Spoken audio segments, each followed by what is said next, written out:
तो चलिए स्टार्ट करते हैं।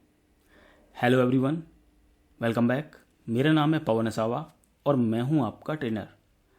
तो इस लेक्चर में हम सीखेंगे कि जो डेल्टा की पीएलसी होती है और जो डेल्टा की वीएफडी होती है, इन दोनों डिवाइसेस के बीच मॉडबस कम्युनिकेशन किस तरह से किया जाता है और किस तरह से पीएलसी से हम वीएफडी को कंट्रोल कर सकते हैं मॉडबस कम्युनिकेशन की हेल्प से।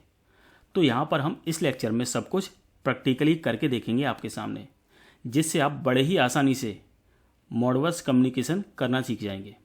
ओके, इसके अलावा मैं आपको बता दूं कि जो हमारा पिछला लेक्चर है मॉडबस कम्युनिकेशन के बारे में, जिसमें हमने समझा कि जो मॉडबस कम्युनिकेशन होता है उसकी कॉन्सेप्ट क्या होती है और उसके फंडामेंटल्स के बारे में समझा। ओके, तो इस तरह से हमने जाना कि मॉडबस क्या होता है, मॉडबस की जो वायरिंग होती है वो किस तरह से की जाती है, मॉडबस के लिए कौन कौन से पैरामीटर्स होते हैं, ये सब कुछ हमने समझा। ओके, तो चलिए स्टार्ट करते हैं और आगे बढ़ते हैं। तो यहाँ पर आप देख सकते हैं हमारे पास है एक डेल्टा की पीएलसी और ये है एक वीएफडी। ओके, तो यहाँ पर आप देख सकते हैं कि दोनों डिवाइस सेम कंपनी की हैं। पीएलसी भी डेल्टा की है, वीएफडी भी डेल्टा की है, लेकिन आप डिफरेंट कंपनी की डिवाइस के बीच भी मॉडबस कम्युनिकेशन कर सकते हैं। ओके, आपको इस लेक्चर को बड़े ही ध्यान से देखना है, क्योंकि यहाँ पर अगर आप सीख गए इन दोनों डिवाइसेस के बीच मॉडबस कम्युनिकेशन करना, तो बाकी डिवाइसेस के साथ भी आप बड़े ही आसानी से कर पाएंगे। ओके, तो ये जो हमारी पीएलसी है इसकी सीरीज है ES2। आपके पास कोई दूसरी पीएलसी हो सकती है। ओके, और ये जो वीएफडी है इसकी सीरीज है ELW। आपके पास कोई दूसरी वीएफडी भी हो सकती है।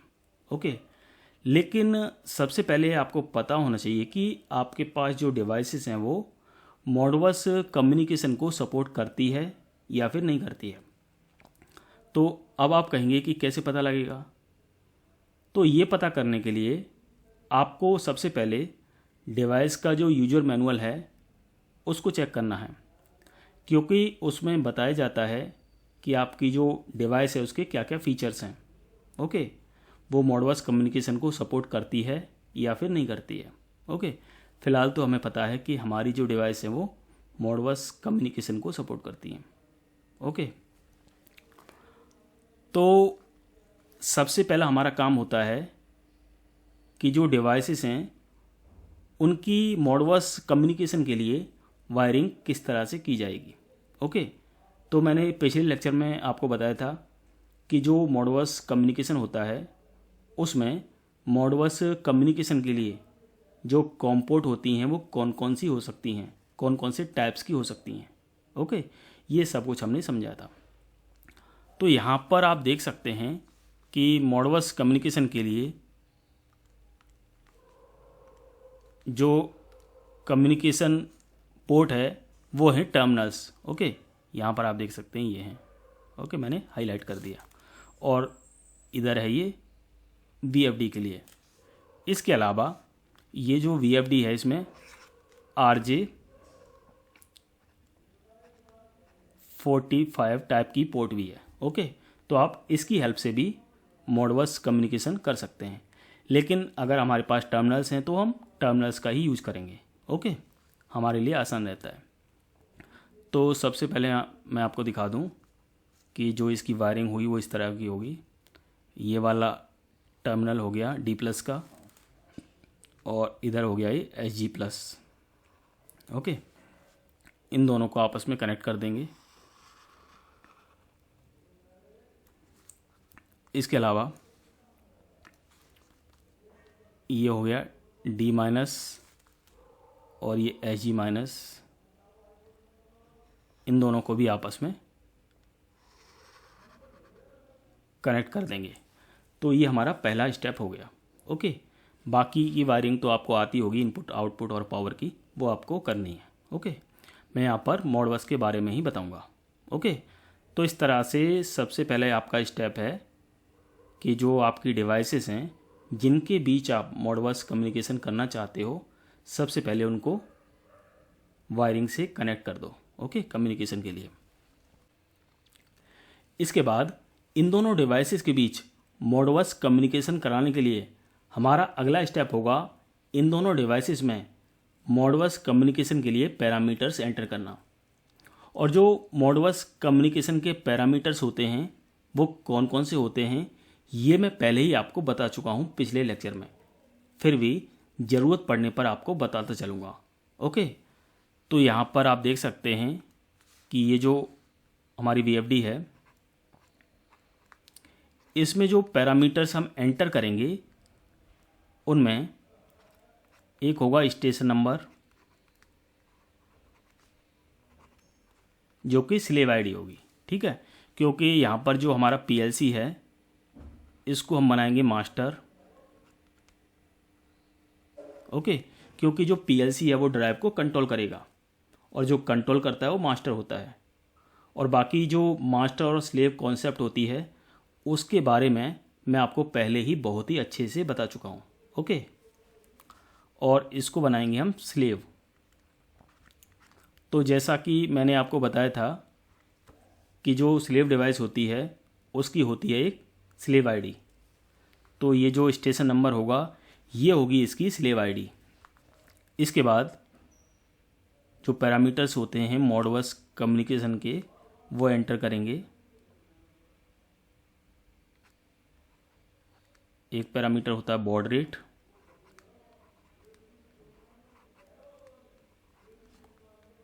अगला पैरिटी,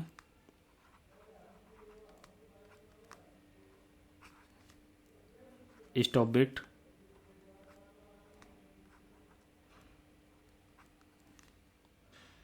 यहाँ हुआ डेटा लेंथ।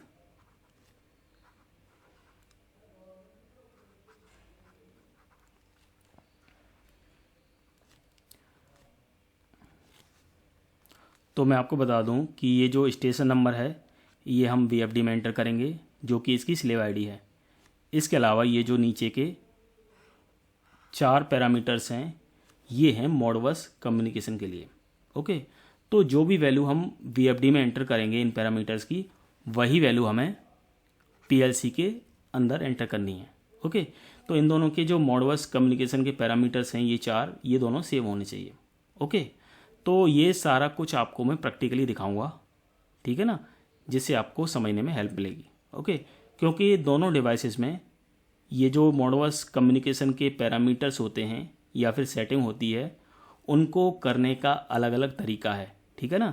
तो अब मैं आपको तरीके के बारे में भी बता दूंगा, क्योंकि जो हमारी VFD है इसमें तो VFD के जो पैरामीटर्स होते हैं कम्युनिकेशन पैरामीटर्स उनमें हम इन पैरामीटर्स को एंटर करेंगे जो मॉडबस के पैरामीटर्स हैं, ओके। जबकि जो हमारी PLC है इसमें ये वाले जो पैरामीटर्स होंगे मॉडबस कम्युनिकेशन को उनको हम एंटर करेंगे PLC प्रोग्रामिंग की हेल्प से, ओके। तो मैं सारा कुछ आपको बहुत ही अच्छे से समझाऊंगा, ओके। तो चलिए आगे बढ़ते हैं और मैं आपको दिखाता हूँ कि जो VFD है उसके अंदर जो पैरामीटर्स एंटर किए जाएंगे वो कौन कौन से होंगे। तो इसके लिए आपको चेक करना है कि जो आपकी VFD है या फिर डिवाइस है उसके यूज़र मैनुअल को, ओके। तो मैं आपको दिखा देता हूँ इसका यूज़र मैनुअल।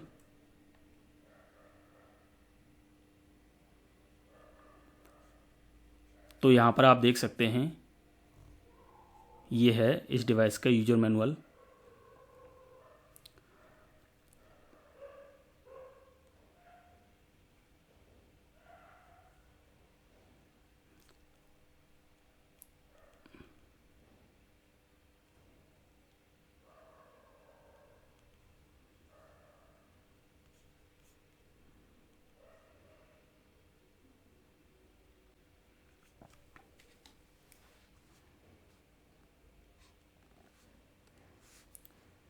तो यहाँ पर आप देख सकते हैं तो ये जो पैरामीटर है VFD का 02.00 इसमें आपको एंटर करना है RS485 कम्युनिकेशन इनपुट, ओके।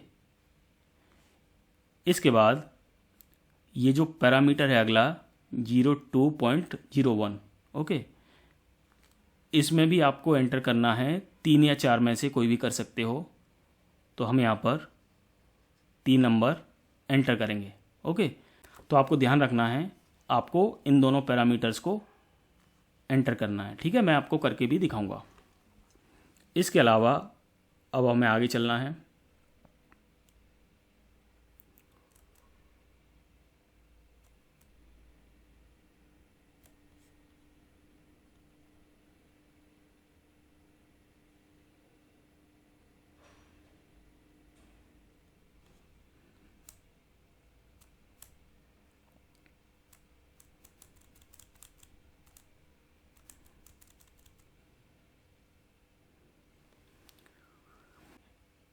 तो यहाँ पर आप देख सकते हैं ये जो पैरामीटर अब स्टार्ट हो रहा है 09.00 से, ये हैं इसके कम्युनिकेशन पैरामीटर्स।